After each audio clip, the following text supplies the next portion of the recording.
صلی اللہ علیہ وسلم کا ایک زندہ معجزہ ہے اور قیامت تک کے لیے ہے، ہمیشہ کے لیے ہے یہ قرآن نبی صلی اللہ علیہ وسلم کا معجزہ۔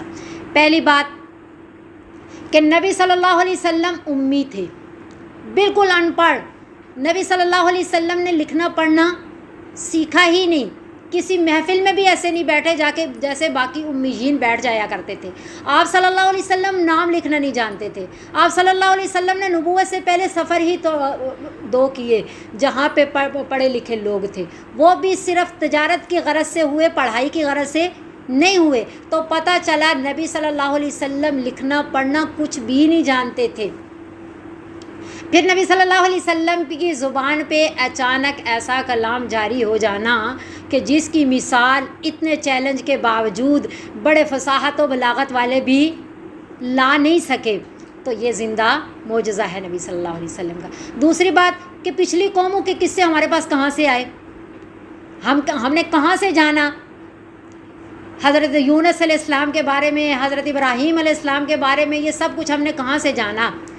یہ اللہ رب العزت نے قرآن نازل کر کے نبی صلی اللہ علیہ وسلم پہ وحی نازل کر کے نبی صلی اللہ علیہ وسلم کو خبر دی، اور نبی صلی اللہ علیہ وسلم کے ذریعے ہمارے تک وہ خبریں پہنچی۔ تو پتہ چلا کہ یہ قرآن زندہ معجزہ ہے کہ پچھلی قوموں کے تذکرے اللہ رب العزت نے اس قرآن کے ذریعے نبی صلی اللہ علیہ وسلم کو بتائی۔ پھر آئندہ کی پیشن گوئیاں، قیامت تک کے لیے کتنی باتیں اللہ رب العزت نے قرآن شریف میں ذکر فرمائی اور نبی صلی اللہ علیہ وسلم نے اپنی مبارک احادیث میں ذکر فرمائی۔ تو یہ زندہ معجزہ ہے کہ جتنی بھی پیشن گوئیاں نبی صلی اللہ علیہ وسلم نے فرمائی اس قرآن کے اندر موجود ہے، وہ ساری کی ساری پوری ہو رہی ہیں۔ الف لام میم غلبت الروم والا قصہ ہم جانتے ہیں کہ کس طرح وہ پورا ہوا، جیسا اللہ رب العزت نے بیان فرمایا من و عن، جن کو یقین تھا وہ شرط لگا بیٹھے۔ حضرت صدیق اکبر نے شرط لگائی تھی نا۔ تو بہرحال اب پھر زندہ معجزہ کس طرح ہے کہ اللہ رب کیفیات کے اعتبار سے کہ جو قرآن سنتا ہے، حضرت عمر فاروق رضی اللہ تعالیٰ عنہ کس طرح، جس طرح مسلمان ہونے کے بعد اتنا جاہ و جلال والے تھے، ایسے امیر المؤمنین بنے کہ زمین پہ زلزلہ ہو رہا ہے اور اپنا کوڑا مارا کہ عمر نے تمہارے اوپر انصاف نہیں کیا، جو تو تھر تھرا رہی ہے، کانپ رہی ہے، دریائے نیل کے رکا بھیجا تو دریائے نیل چل پڑا۔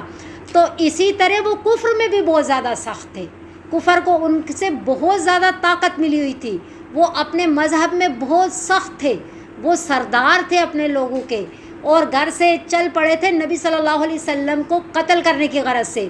لیکن طٰہٰ ما انزلنا علیک القرآن جب سنا تو کس طرح دل نرم ہو گیا، کس طرح فوراً گھٹنے ٹیک کر کے نبی صلی اللہ علیہ وسلم کے سامنے بیٹھ گئے اور آنسو جاری ہو گئے، نبی صلی اللہ علیہ وسلم سے کلمہ پڑھانے کو کہا۔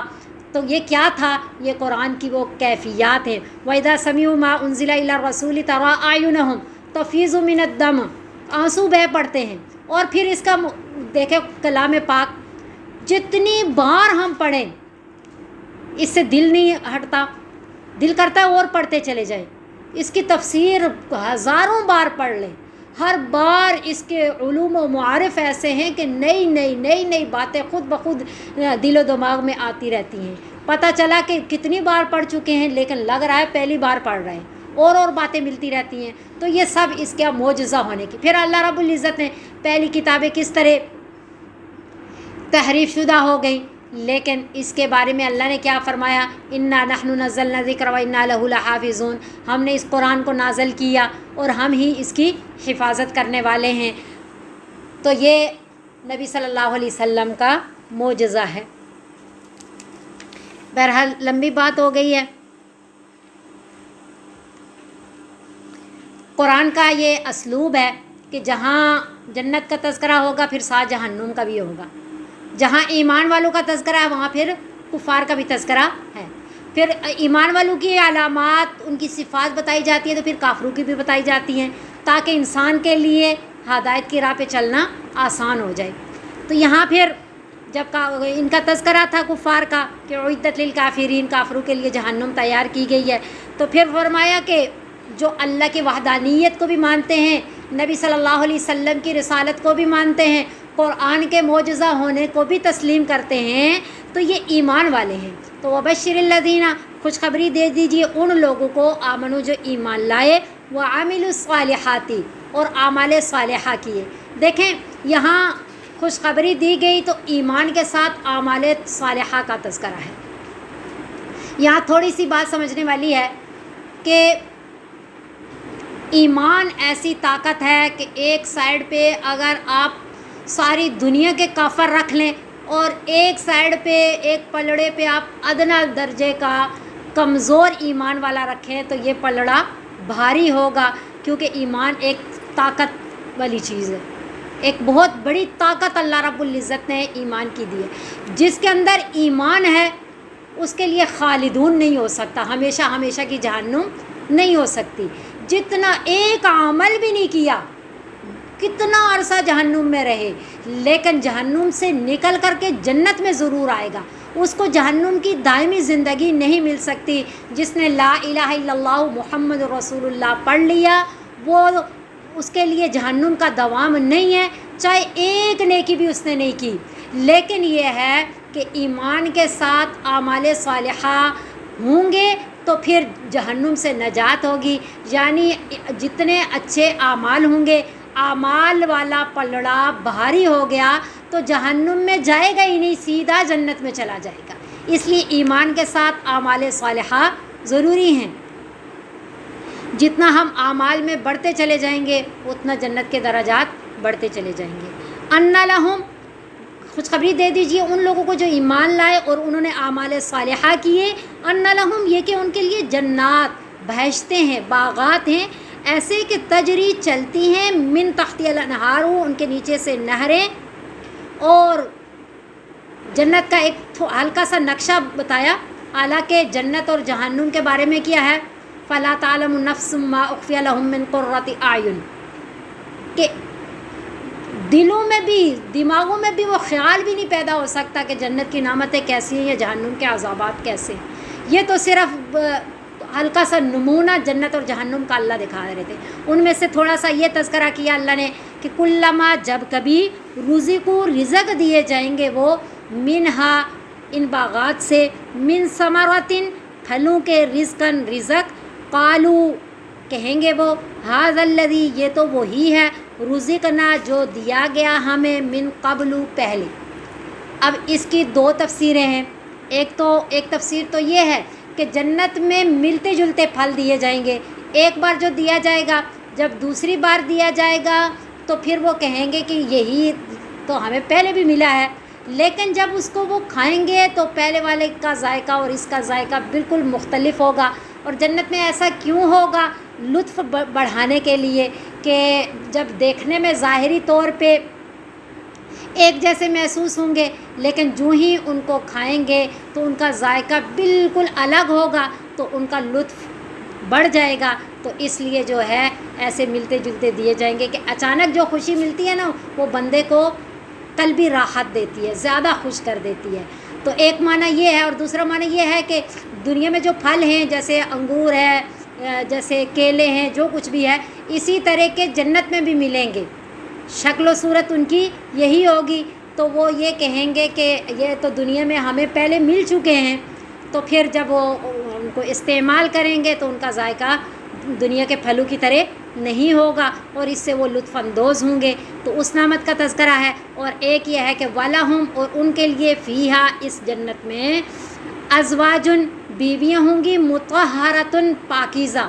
یہاں پاکیزہ کا مطلب یہ ہے کہ دنیا کے اندر جو بھی ہے، تھوک ہے، بول براز ہے، یا جو ہے جس سے ایک کراہت سی محسوس ہو رہی ہوتی ہے، انسان اس کو دور کرنے کی کوشش کر رہا ہوتا ہے، وہ جنت میں ایسا نہیں ہوگا۔ وَهُمْ فِيهَا، اور پھر جتنی بھی نعمتیں مل جائیں، پھر ایک دل میں خدشہ ہوتا ہے نا، پتہ نہیں کب تک ہیں۔ دنیا میں یہ خدشہ ہمیشہ لگا ہی رہتا ہے، یہ پریشانی کہ جتنی بھی نعمتیں، راحتیں ملیں، جتنی صحت و عافیت ملے، جو کچھ بھی ہو، پتہ ہے کہ مرنا ضرور ہے اور نعمتیں بھی فانی، میں بھی فانی۔ لیکن یہاں وہ جو پریشانی ہے نا، اللہ نعمتوں کا تذکرہ کر کے وہ پریشانی دور فرما رہے ہیں کہ دنیا کی طرح یہ سب کچھ نہیں ہے۔ جیسے پھلوں کو دیکھ کر کے آپ سمجھ گئے کہ اوہ یہ تو ویسے ہی ہیں، ہاں جی، اور بیویاں دنیا میں بھی تھی، یہ تو نہیں، ہر چیز الگ الگ ہے. نعمتوں کو بھی دیکھ لو تو ذائقہ جدا، بیویوں کو دیکھ لو تو وہ مطہرہ پاکیزہ دنیا والوں کی طرح نہیں ہے، اور یہ نعمتیں دنیا والوں کی طرح ہے ہی نہیں. وَهُمْ فِيهَا خَالِدُونَ، اور وہ اس میں ہمیشہ ہمیشہ رہیں گے. سب سے بڑی نعمت ہی ہے کہ ان کا دوام آپ کو ملے گا، وہ ہمیشہ کی نعمتیں ملیں گی، وہ کبھی چھینیں گی نہیں. دنیا کے اندر ہم کتنا دکھی ہو جاتے ہیں کچھ بھی، جیسا ابھی میں کلاس میں آئی تو تھوڑا باتیں میں سن رہی تھی کہ واقعی ہم بہت دکھی ہوتے ہیں. ایک جگہ سے دوسری جگہ شفٹ ہو جاتے ہیں، پہلے والا محلہ، پہلے والے لوگ، جو ہمارے بڑے بوڑھے ہوتے ہیں جن کے سائے میں ہم نے پرورش پائی ہوتی ہے، ان کی یادیں کتنا مشکل لگ رہا ہوتا ہے. پہلے ہمارے پاس والدین تھے، اب ہمارے پاس والدین نہیں ہیں، ہمیں ان کی کتنی ضرورت ہے. ایک ایک ان کی نصیحت لے کر کے ہم اور ان کی یادوں کے سائے میں ہم اپنی پوری زندگی گزار دیتے ہیں. ہم بڑھاپے کے جس عمر کو بھی پہنچ جائیں، جب بھی کوئی تکلیف ہوتی ہے ماں یاد آتی ہے، جب بھی کوئی تکلیف آتی ہے باپ یاد آتے ہیں، ان کی باتیں یاد آتی ہیں، ان کی نصیحتیں یاد آتی ہیں. لیکن وہ کیا ہوتا ہے، ہمیں ہمارے دل میں یہ احساس رہتا ہے کہ یہ پہلے تھا اب نہیں ہے، یہ والی راحت تھی، یہ والا سکون تھا اب نہیں ہے. دنیا میں ہم اکثر اس کا تذکرہ کرتے رہتے ہیں. کیوں؟ یہ دنیا ہے، اس میں کسی نعمت کو بھی دوام نہیں ہے. اور اللہ رب العزت سب سے بڑا اس کا مور لگا رہے ہیں آیت کے ختم پہ کہ وَهُمْ فِيهَا خَالِدُونَ، وہ اس میں ہمیشہ ہمیشہ رہیں گے. جنت کی راحتیں کبھی ختم نہیں ہوں گی. جنت کے درجات لامتناہی درجات ہیں، وہ درجے بڑھ تو سکتے ہیں، وہ درجے گھٹ کبھی بھی نہیں سکتے. تو بہرحال یہ ہلکا سا اللہ رب العزت نے جنت کا نمونہ بتایا کہ جتنا ہم جنت کا، پہلے اللہ نے نعمتوں کا تذکرہ کیا دنیا کی کہ ہمارے اللہ نے جو نعمتیں دی ہیں استحضار رہے گا، ہم اللہ کو زیادہ چاہیں گے، ہمارے دلوں میں زیادہ اللہ کی محبت و عظمت آئے گی. اسی طرح جب جنت کی نعمتوں کا تذکرہ ہوگا ہمیں زیادہ شوق پیدا ہوگا، زیادہ اللہ تعالیٰ کی محبت بڑھے گی. اچھا، پھر یہ ہم نے پڑھا کہ چیلنج دیا گیا تھا کہ کوئی صورت بنا لو. اگر تمہیں کسی قسم کا تردد ہے کہ قرآن سچی کتاب نہیں ہے، نبی صلی اللہ علیہ وسلم سچے نبی نہیں ہیں، تو پھر کچھ نے کوشش کی کہ ہم بنا لاتے ہیں. اور کوشش کون کرے گا؟ کوشش وہی کریں گے نا جن کے دل میں اللہ کی محبت نہیں ہے، جو منکر قسم کے لوگ ہیں، جن کے دلوں میں یہ صلاحیت ہی نہیں ہے کہ وہ ہدایت کی راہ پہ چلے. وہ پھر تلاش کریں گے کہ ہم کچھ نہ کچھ تو لے آئیں. تو انہوں نے یہ اعتراض کیا کہ قرآن اگر سچی کتاب ہوتی نا تو کہیں یہ کیا ہو رہا ہے، اللہ اتنی شانوں والے ہیں اور کہیں مچھر کی مثال ہے، کہیں مکھی کی مثال ہے. اگر قرآن سچی کتاب ہوتی تو اتنی حقیر اور ذلیل چیزوں کی مثالیں دینے کی ضرورت نہیں تھی. اللہ کا پھر کیا مقصد ہے ایسی مثالیں دینے کا؟ اللہ تو اتنی عظمتوں والے ہیں، اتنی شانوں والے ہیں. تو یہ مچھر اور مکھی کا تذکرہ قرآن میں اور ان کے ذریعے مثالیں دی جا رہی ہیں، تو اتنے شانوں والا اللہ ان کی مثالیں نہ دیتا. پتہ چلا خود گڑا گیا ہے، اللہ نے نہیں بھیجا. تو پھر اللہ خود اس کا تذکرہ فرما رہے کہ ان اللہ، بے شک اللہ تعالیٰ، لا یستحیی، نہیں شرماتے، ان یضربا، یہ کہ بیان کریں، مثلاً کوئی مثال، ما بعوضتاً، جو مچھر کی ہو، فما فوقہا، یا اس سے بھی اوپر حقارت میں ہو. مچھر کیا ہے؟ مچھر سے بھی کوئی حقیر چیز ہو، اللہ نہیں شرمائیں گے. کیونکہ یہ اصول ہے کہ جتنی حقیر و ذلیل چیز ہے اس کو سمجھانے کے لیے ویسی ہی چیز کی مثال دے. اب دنیا ہم پڑھتے آئے ہیں نا، مچھر کے پر کے برابر بھی اللہ تعالیٰ کے ہاں اس کی کوئی حیثیت نہیں ہے. تو ظاہری بات ہے جس طرح اللہ رب العزت نے ہی دنیا پیدا فرمائی، اللہ کو معلوم ہے کہ اس کی کوئی وقت، کوئی قدر و قیمت اللہ تعالیٰ کے ہاں نہیں ہے. تو اسی حساب سے اللہ رب العزت نے مثال بھی دینی ہے. حقیر و ذلیل چیز کی مثال حقیر و ذلیل چیز کے ذریعے ہی دی جاتی ہے. کسی چیز کی عظمت بیان کرنا ہو تو عظمت کے حساب سے جو چیز ہوگی اس کے برابر کی مثال دی جائے گی نا.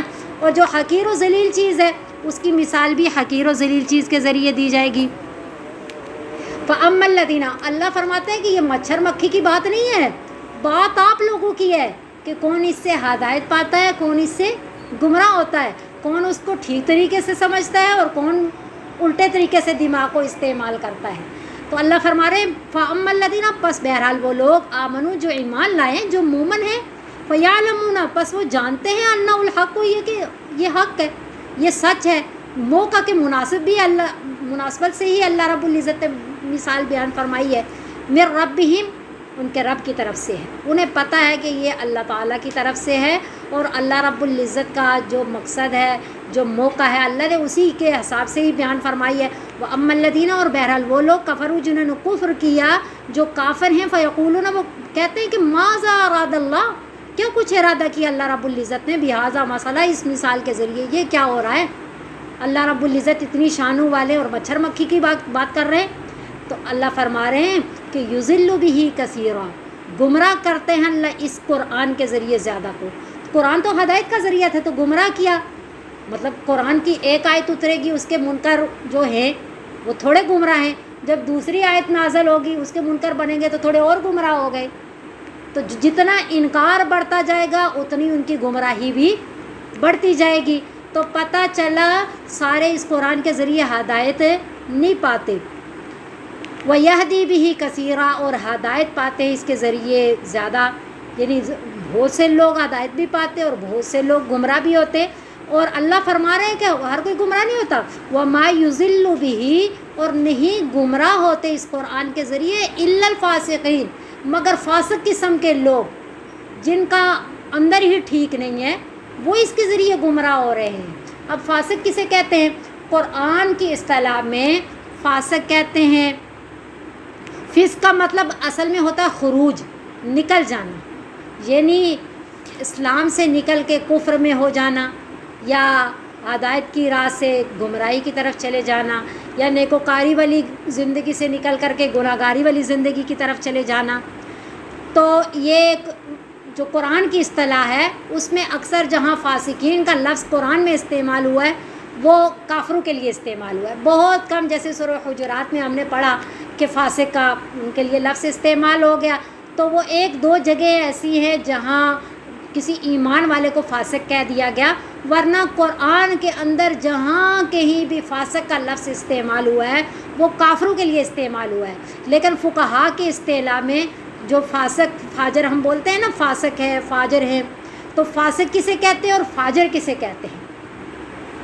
فاسق کہتے ہیں گناہ کبیرہ کا ارتکاب کر کے اس پہ معافی نہ مانگے گناہ کبیرہ کا ارتکاب کرے اور معافی نہ مانگے یا گناہ صغیرہ کرے لیکن اس پہ اصرار کرتا چلا جائے گناہ کرتا ہی چلے جائے معافی نہ مانگے. یا تو کیونکہ گناہ صغیرہ اصرار سے کیا ہو جاتا ہے کبیرہ چھوٹے چھوٹے گناہ کرتے رہے نا لیکن بار بار بار بار کرے اور معافی نہ مانگے وہ کیا بن جاتے ہیں کبیرہ بن جاتے ہیں. تو یا تو گناہ کبیرہ کا ارتکاب کرے معافی نہ مانگے وہ بھی فاسق اور گناہ صغیرہ کا ارتکاب کرے اور بار بار کرتا چلا جائے اور اس پہ معافی نہ مانگے وہ بھی فاسق. اب فاجر کیسے بنتا ہے؟ یہی گناہ جب اعلانیہ کرے گا تو اسے فاجر کہیں گے. جب یہ اپنے میں گناہ کرتا ہے نا بندہ اعلانیہ نہیں کرتا تو تب کیا ہے فاسق ہے. اور جب یہ سب کے سامنے کرے گا اعلانیہ کرے گا جری ہو جائے گا جرت کے ساتھ کرے گا تو تب اسے فاجر بولیں گے. ہم اکثر پڑھتے ہیں نا فاسق و فاجر تو یہ فقہا کی اصطلاح میں یہ فاسق و فاجر کا معنی ہے. یہاں فاسق جو ہیں وہ کافر لوگ ہیں. اللہ رب العزت ان کا تذکرہ فرما رہے ہیں کہ یہ فسق و فتنہ و فساد کو بھی کہتے ہیں فتنہ و فساد مچا رہا. تو یہ بندہ دو باتوں کی وجہ سے مچاتا ہے. آگے ان دو باتوں کا تذکرہ ہے. الذین وہ لوگ فاسقین کون ہیں؟ وہ لوگ ینقضون جو توڑ ڈالتے ہیں عہد اللہ اللہ کے عہد کو من بعد میثاقہ اس کی مضبوطی کے بعد. عہد کسے کہتے ہیں؟ عہد و پیمان جیسا ہوتا ہے نا کہ دو بندے آپس میں ایک دوسرے سے وعدہ کرتے ہیں کسی بات کا تو اسے عہد کہتے ہیں. اور میثاق وہ کب بنتا ہے؟ جب قسموں کے ذریعے اسے پکا کیا جائے کہ اللہ کی قسم میں ایسا کروں گی ضرور تو اس کو میثاق کہتے ہیں کہ قسم کے ذریعے ہم نے مزید اس کو پکا کر لیا اس پہ مہر لگا دی. تو یہ ایسے لوگ ہیں جو اللہ کے عہد کو اس کی پختگی کے بعد توڑ ڈالتے. پختہ کیسے ہوا تھا؟ اللہ نے عالم ارواح میں عالم کتنے ہیں؟ ایک عالم ارواح ہے، ایک عالم دنیا ہے، ایک عالم برزخ ہے، ایک عالم آخرت ہے۔ تو ایک عالم ارواح تھا، جب روحیں ہی تھیں، جب اللہ رب العزت نے ابھی ہمیں دنیا میں نہیں بھیجا تھا، اس وقت اللہ رب العزت نے ہم سے ایک وعدہ لیا تھا، فرمایا تھا جس کو میثاق ازل کہتے ہیں، الستُ بربکم، کیا میں تمہارا رب نہیں ہوں؟ تو قالو، سب نے کیا کہا تھا؟ بلا، کیوں نہیں، اے اللہ ضرور، اے اللہ ضرور آپ ہمارے رب ہیں۔ تو یہ ہم نے اللہ سے وعدہ کیا تھا، اور اس وعدے کی صورتیں کیا ہیں دنیا میں؟ اللہ رب العزت نے جو حدود و قیود والی ہمیں شریعت دے دی ہے نا، یہ اس وعدے کی صورتیں ہیں کہ ہم ان حدود و قیود کو سامنے رکھتے ہوئے شریعت کے مطابق زندگی گزاریں گے تو پتہ چلا کہ ہم اپنے وعدے میں سچے ہیں اور اس پہ عمل کر رہے ہیں۔ گناہ ہو گیا، معافی مانگ لی، التائب من الذنب کمن لا ذنب لہ، گرتے اٹھتے بیٹھتے پھر چلنا شروع ہو جاتے ہیں۔ تو یہ وعدہ توڑنا نہیں ہے، یہ وعدہ توڑنا نہیں ہے، وعدے کے مطابق چلنا ہے۔ تو جو کمیاں آتی جاتی ہیں نا، وہ ساتھ ساتھ درست کرتے رہیں۔ تو فاسق و فاجر وہ ہوتے ہیں جو درست کرنے کی کوشش نہیں کرتے، وہ اللہ کے وعدے کو توڑ ڈالتے ہیں، وہ اللہ تعالیٰ کی شریعت کا خیال، حدود و قیود کا خیال نہیں کرتے۔ اچھا، ایک تو یہ ہے، اور دوسرا کیا کرتے ہیں؟ وَيَقْطَعُونَ، اور کاٹ ڈالتے ہیں، ما امر اللہ، جو حکم دیا اللہ تعالیٰ نے، بھی، جس کے بارے میں ایوصلا، یہ کہ ملایا جائے، جن رشتوں نعتوں کے بارے میں اللہ نے حکم دیا کہ ان کو جوڑا جائے، ان کو توڑ ڈالتے ہیں۔ سب سے پہلا رشتہ کیا ہے؟ سب سے پہلا رشتہ بندے کا اور اللہ کا ہے۔ وَيَقْطَعُونَ مَا أَمَرَ اللَّهُ کے ذریعے کیا ہے؟ رشتوں کا تذکرہ ہے کہ جن رشتوں کو جوڑنے کا حکم دیا ان کو توڑتے ہیں۔ ان میں پہلا رشتہ ہے بندے کا اللہ کے ساتھ، دوسرا رشتہ ہے بندہ کا اپنے والدین کے ساتھ، عزیز و اقارب کے ساتھ۔ ایک ترتیب سے قرآن شریف کی ایک آیت میں تذکرہ ہے نا، پہلے اللہ تعالیٰ کا تذکرہ ہے، پھر والدین کا تذکرہ ہے، پھر عزیز و اقارب کا تذکرہ ہے، پھر پڑوس، مسلمان، پھر انسان۔ ساروں کے اپنی اپنی جگہ حقوق ہیں۔ ان حقوق کا جس طرح شریعت نے حدود و قیود کے ذریعے بتایا ہے اس کے مطابق نہیں چلتے۔ ہمیں تو شریعت نے، نبی صلی اللہ علیہ وسلم نے احادیث مبارکہ میں ذمی جو ہیں ان کے حقوق بھی سکھائے، پڑوسیوں کے حقوق سکھائے، ہر ایک کے حقوق سکھائے گئے شریعت کے اندر۔ تو جیسا نبی صلی اللہ علیہ وسلم کی مبارک حدیث ہے، کیسے اخلاق سکھائے آپ صلی اللہ علیہ وسلم نے، 2-3 لفظوں میں، سل من قطعک واعف عمن ظلمک واحسن الی من اساء الیک، کہ سل من قطعک، صلہ رحمی کر اس سے جو تم سے قطع رحمی کرے۔ یہ تو احسان کے بدلے احسان ہے نا، صلہ رحمی کر رہا ہے، آپ بھی صلہ رحمی کر رہے ہو، یہ اصل صلہ رحمی نہیں ہے۔ صلہ رحمی کیا ہے؟ سل من قطعک، صلہ رحمی کر اس سے جو تم سے قطع رحمی کرے، واعف عمن ظلمک، معاف کر دے اس کو جو تم پہ ظلم کر، واحسن الی من اساء الیک، جو تمہارے ساتھ برائی کرے تم اس کے ساتھ احسان والا معاملہ کرو۔ یہ اصل اخلاق محمدی ہیں جو نبی صلی اللہ علیہ وسلم نے ہمیں سکھائے ہیں۔ اچھا، وَيُفْسِدُونَ فِي الْأَرْضِ، اور وہ فساد کرتے ہیں زمین میں۔ اب فساد کیا، فساد کس طرح پیدا ہوتا ہے؟ فساد ان 2 باتوں کے ذریعے پیدا ہوتا ہے، يَنْقُضُونَ عَهْدَ اللَّهِ وَيَقْطَعُونَ مَا أَمَرَ اللَّهِ۔ ان 2 چیزوں کو جو توڑے گا گویا کہ وہ دنیا میں فساد، فتنہ و فساد برپا کر رہا ہے، اور جو فتنہ و فساد برپا کرے گا اللہ رب العزت نے اس کا انجام بد بتا دیا کہ اولئک هم الخاسرون، وہی لوگ اصل میں خسارے میں۔ اولئک میں وہی آ جاتا ہے، ہم الگ تذکرہ کیا جاتا ہے، گویا کہ تاکید لگا دی گئی کہ بالکل یہی لوگ جو ہے نا اصل خسارے میں یہی ہے۔ خسارہ کسے کہتے ہیں؟ نقصان اٹھانا۔ نقصان 2 طرح کے ہیں، ایک ہوتا ہے دنیا کا نقصان، ایک ہے آخرت کا نقصان۔ جب یہ ایسی فتنہ و فساد والی زندگی گزارتے ہیں تو تب یہ ہے کہ دنیا کے اندر بھی کسی دل کے اندر قدر نہیں ہوتی، ہر ایک ان سے دکھی ہو رہا ہوتا ہے، ہر ایک کے دل کے اندر حسد ہوتا ہے کہ میں کس طرح اس کو تکلیف پہنچاؤں، کس طرح، ہر وقت اپنا دل کڑتا رہتا ہے۔ ایک حسد، اندر حسد کی آگ جلتی رہتی ہے نا، جس کے دل کے اندر حسد کی آگ جلتی ہے وہ کبھی بھی سکون والا نہیں ہو سکتا. تو اصل کیا ہوتا ہے؟ سکون، عزت، سکون، کامیابی. ایک ویسے ہی واقعہ سناتے ہیں، بڑوں سے ہی سنا ہے، حقیقت تو شاید اس کی کچھ بھی نہ ہو، لیکن سمجھانے کے لیے ہمیں سمجھایا کہ بھائی یہ حسد کی آگ بہت سخت ہوتی ہے. اب بتا رہے کہ بھائی ایک بندہ جہنم میں جو ہے نا ٹیک لگا کے لیٹا ہوا آگ کے اندر.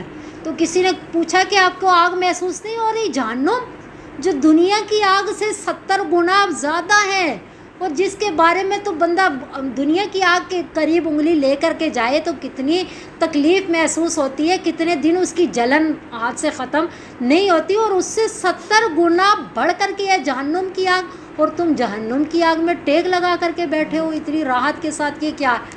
تو وہ کہنے لگا کہ دنیا میں ایک ایسی آگ میں جل چکا کہ یہ آگ مجھے اب محسوس نہیں ہوتی ہے. وہ کون سی آگ ہے؟ حسد کی آگ میں. حسد کی آگ میں دنیا میں جل چکا ہوں، اب یہ آگ مجھے اس طرح محسوس نہیں ہو رہی. تو یہ اس کی شدت بتانے کے لیے یہ ہمیں واقعہ بتایا جاتا ہے کہ یہ حسد کی آگ کبھی بھی اپنے دلوں میں مت لگاؤ، یہ بہت سخت قسم کی آگ ہے. حسد کہتے کسے ہیں؟ ایک ہوتا ہے نا رشک کرنا، اور ایک ہوتا ہے حسد. اب ان دونوں میں کیا فرق ہے؟ کہ کسی کی نعمت کو دیکھ کر کے خوش ہونا کہ اللہ اس کی نعمت کو بھی اس میں دوام دے اور مجھے بھی اللہ یہ نعمت عطا کر دے. ہاں جی، یہ تو اچھی بات ہے نا، اللہ سے نعمتیں مانگنا اور دوسرے کی نعمتوں پہ خوش ہونا. ایک ہے کہ اس کو ملی کیوں ہے، یہ تو اللہ تعالیٰ سے مقابلہ ہے نا، کہ کیونکہ اللہ دینے والے ملی کیوں ہے، اس سے چھن جائے اور مجھے کسی نہ کسی طرح مل جائے. تو یہ 24 گھنٹے ہمیشہ کی آگ ہے اور ہر وقت کی پریشانی ہے. تو یہ بہت بڑا خسارہ ہے حسد کی آگ اگر لگ جائے. اور آگے کیا ہے عاقبت کا، آخرت کا خسارہ کیا ہے کہ وہ نعمتیں آخرت بھی کھو بیٹھے نا.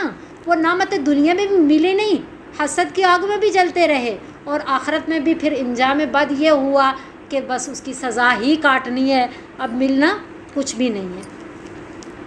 اچھا، اللہ فرما رہے ہیں کیف تکفرون. اب اتنا اللہ رب العزت نے توحید، رسالت، قرآن، جنت کی نعمتوں کا، اور جو نیک اعمال کرنے والے ان کی بشارتوں کا، اور جو برے کام کرنے والے ہیں ان کے انجام بد کا تذکرہ فرما کر کے پھر آخر میں پھر میں تو جب یہ آیت پڑھتی ہوں نا، یہ رکوع سے شروع یا ایھا الناس، تو اکثر میرے ذہن میں آ جاتا ہے کہ دیکھیں کیسے پہلے ایمان والوں کا تذکرہ کیا، پھر کافروں کا تذکرہ کیا، پھر منافقوں کا تذکرہ کیا. ایک جیسے ماں کی کیفیت ہوتی ہے نا کہ ہائی یہ نہیں مان رہا، چلو یہ مان رہا ہے، آپ بھی اس طرح چلنے کی کوشش کرو آپ بھی. تو پھر سارے آخر سب میرے ہی ہیں نا، چاہے کوئی نافرمان ہے، چاہے جس طرح کا ہے، اولاد تو میری ہے نا. پھر بندہ بٹھاتا ہے کہ بھائی دیکھو سمجھ لو، مان جاؤ، اس طرح نہ چلو، دیکھو تمہارا نقصان ہو جائے گا. اس طرح بار بار پھر یا ایھا الناس کے ذریعے خطاب ہے.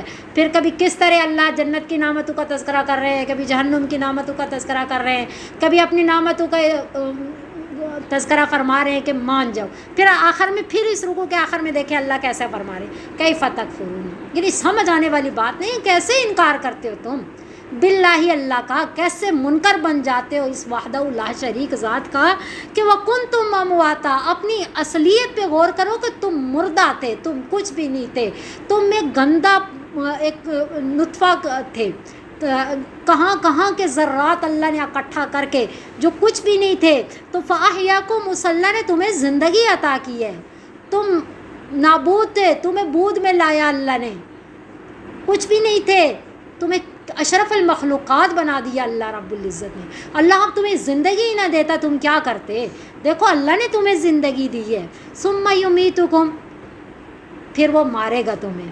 یعنی یہ یاد رکھنا کہ اللہ نے تمہیں پیدا کیا ہے تو جو دنیا میں آیا اس نے جانا ضرور ہے، مرنا ضرور ہے. ثم یحییکم، تو موت پہ بس نہیں ہو جاتی جیسا کچھ کا عقیدہ ہے نا کہ بس مرنے کے دوبارہ پیشی نہیں ہے، بس ختم ہے بات. تو پھر اللہ فرما رہے ثم یحییکم، پھر وہ تمہیں زندہ کرے گا، تم دوبارہ زندہ ہوگے.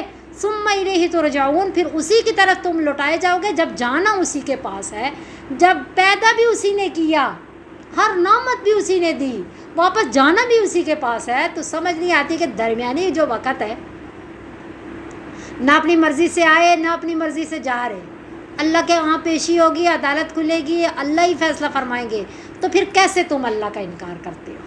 اب یہاں ایک بات چھوٹی سی سمجھنی ہے کہ دیکھیں اللہ رب العزت نے کہا کہ پہلے تم مردہ تھے, یعنی نطفہ تھے, پھر تمہیں پیدا کیا, زندگی دی, یہ بات بھی سمجھ آتی ہے.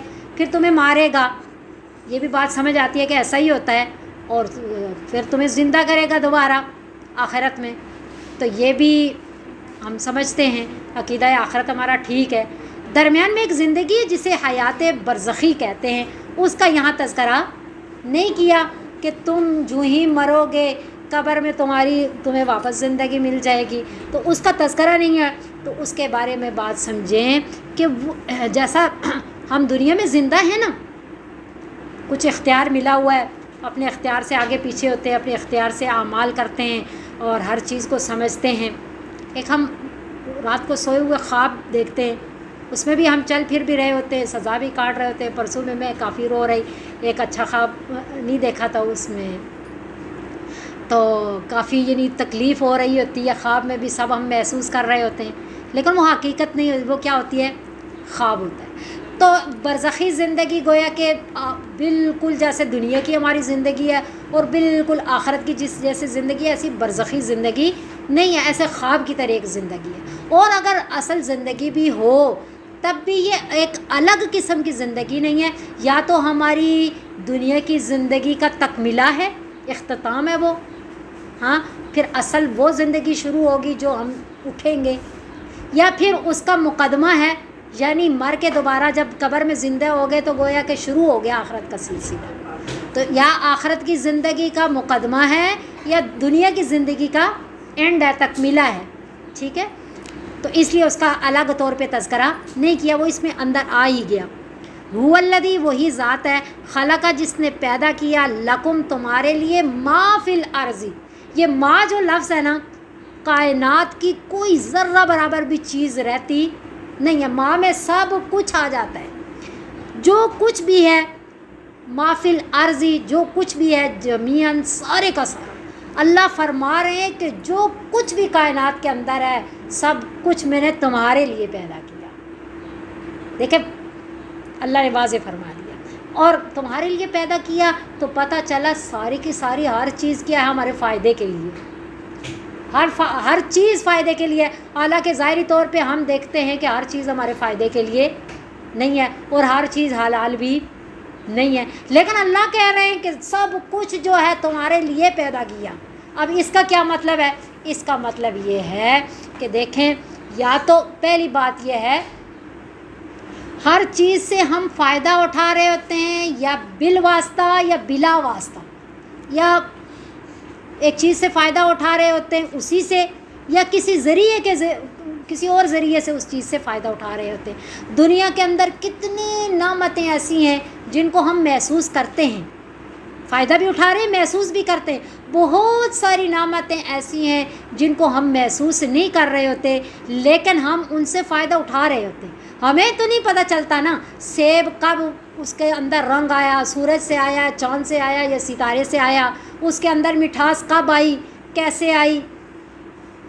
حالانکہ سمندر کی تہہ میں جو راستہ جن کو نظر آتا ہے ستاروں سے نظر آ رہا ہوتا ہے, ان باتوں کی تہہ تک ہم نہیں پہنچ رہے ہوتے, محسوس اتنا نہیں کر رہے ہوتے. اور محسوس نہ بھی کریں پھر بھی فائدہ ہو رہا ہوتا ہے. جیسے بالکل ایسا کہ چھوٹے بچے کو کوئی کھانا کھلا رہے ہیں نا, آپ کو پتہ ہے اس میں وٹامنز ہیں, اس میں یہ ہے, یہ بچے کی صحت کے لیے زیادہ اچھا ہے. بچے کو نہیں پتہ ہوتا, بچے کو نہیں پتہ ہوتا, صرف آپ کو پتہ ہونے کی وجہ سے اس کو فائدہ نہیں ہو رہا ہوتا, پھر بھی اس کو نہیں پتہ ہوتا تب بھی اس کو فائدہ ہو رہا ہوتا ہے. تو اسی طرح جن چیزوں کو ہم محسوس کر رہے ہیں ان سے بھی ہم فائدہ اٹھا رہے ہیں, جن کو محسوس نہیں کر رہے ان سے بھی فائدہ اٹھا رہے ہیں, اور کچھ سے بالواسطہ فائدہ اٹھا رہے ہیں اور کچھ سے بلا واسطہ فائدہ اٹھا رہے ہیں, اور کچھ ایسا ہے کہ دنیا میں ہمارے لیے فائدے کا ذریعہ ہے اور کچھ کا فائدہ گیا ہمیں محسوس نہیں ہوتا ہے نا. فرض کرے سانپ کا کوئی پوچھے کیا فائدہ ہے, سانپ کا کیا فائدہ ہے, بچھو کا کیا فائدہ ہے, تو اس سے آخرت کی عبرت نصیحت ہوتی ہے کہ ان بچھو کو دیکھ کے ہمیں خوف خدا پیدا ہوتا ہے کہ آخرت میں تو اس سے بھی بڑے ہوں گے، وہ جہنم کا عذاب اس سے بھی زیادہ سخت ہوگا، تو پتہ چلا وہ بھی فائدے کا ذریعہ ہے کہ اگر وہ نہ ہوتے تو ہمیں کس طرح پتہ چلتا کہ جہنم کے عذابات کس طرح کے ہیں۔ اور پھر بہت ساری چیزیں حرام ہیں، کسی دوسرے ذریعے سے ہمیں ان کا فائدہ ہو جاتا ہے، ان کا کیا فرض کرے ایک چیز حرام ہے، ایک چیز حرام ہے، ہمیں اس کا کیا فائدہ ہوا؟ ہمیں اللہ نے اس سے بچنے کو کہا، ہمارا نفس نہیں مان رہا تھا، ہم نے نفس پہ جبر کیا، ہم نے اللہ کا حکم اسے یاد دلایا، ہم اس سے بچ گئے، تو وہ چیز جو ہے ہمارے لیے جہنم سے بچنے کا ذریعہ بن گئی کہ ہم نے اس کو استعمال نہیں کیا، اپنے نفس پہ جبر کیا۔ ہم نے کتنا، شاید ہم 100 نفل پڑھتے تو اتنا ثواب نہ حاصل کرتے تھے جتنا اس چیز کو دیکھ کے کہ سامنے موجود ہے، اللہ نے کہا نہیں، سود سامنے موجود ہے، اللہ نے کہا نہیں، ٹھیک نہیں ہے، ہم اس سے بچنے کی کوشش کر رہے ہیں، ہم اپنے آپ کو بچا رہے ہیں، ہم ہزاروں نوافل سے بڑھ کر کے بھی، نفل تو وقتی ثواب ملے گا نا، ہم اپنی ساری زندگیوں کے مال کو حلال کر لیں گے اور ثواب کما رہیں گے، اللہ کے حکم کو ماننے اور دنیا میں بھی راحتیں حاصل کر لیں گے، برکات حاصل کر لیں گے۔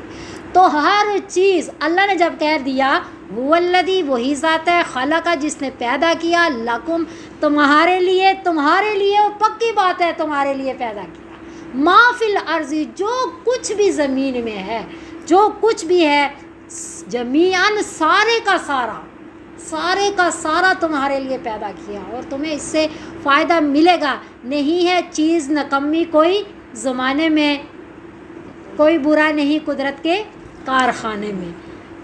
ثم استویٰ، پھر یہ زمین اللہ نے پیدا کی نا، پھر اللہ متوجہ ہوا الی السماء، آسمان کی طرف، یعنی پھر اللہ نے آسمان بنانا چاہا، فسواہن، پس ان کو برابر کر دیا، بنا دیا، یعنی اللہ نے 7 سماوات، 7 آسمان۔ انکار کرنے والے کو کہ 9 آسمان، اللہ نے صاف ستھرا کہہ دیا نا 7 آسمان، لیکن کیا اعتراض کرنے والے کہا نہیں 9 آسمان ہیں، ہم نے تحقیقات کی ہیں 7 نہیں ہیں 9 ہیں۔ اللہ کیا کہہ رہے ہیں 7 سماوات، یہ تو ظاہری باتیں ہیں نا 7۔